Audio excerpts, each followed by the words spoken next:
TMP news کے studio میں خوش آمدید۔ کوئٹہ سے ہمارے خصوصی نمائندہ وقار احمد کی رپورٹ کے مطابق وزیر اعلیٰ بلوچستان کی زیر صدارت قومی کفایت شعاری اقدامات پر اہم جائزہ اجلاس منعقد ہوا، جس میں کفایت شعاری اقدامات پر عمل درآمد کے لیے حکومت بلوچستان نے سخت فیصلے کیے۔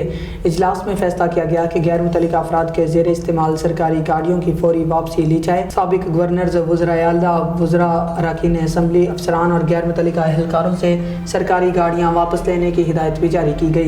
فیصلے میں کہا گیا کہ تمام سرکاری گاڑیوں کا آڈٹ ہوگا، ایندھن صرف تصدیق شدہ گاڑیوں کو جاری کیا جائے گا۔ اس کے علاوہ 2005 سے پرانی سرکاری گاڑیوں کی مرحلہ وار نیلامی اور گاڑیوں کی ریشنلائزیشن کی منظوری بھی دی گئی۔ اجلاس میں فیصلہ کیا گیا کہ دفتری اوقات کے بعد سرکاری گاڑیوں کے استعمال پر پابندی ہوگی، خلاف ورزی پر کارروائی ہوگی۔ سرکاری امور کے لیے دفتری اوقات کے بعد گاڑی کا استعمال صرف مجاز اتھارٹی کی اجازت سے مشروط ہوگا۔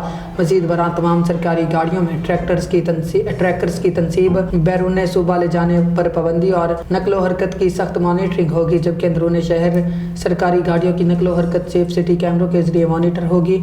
وزیر اعلیٰ بلوچستان سرفراز بگٹی کا کہنا تھا کہ عوامی وسائل کے ضیاع کو کسی صورت برداشت نہیں کیا جائے گا۔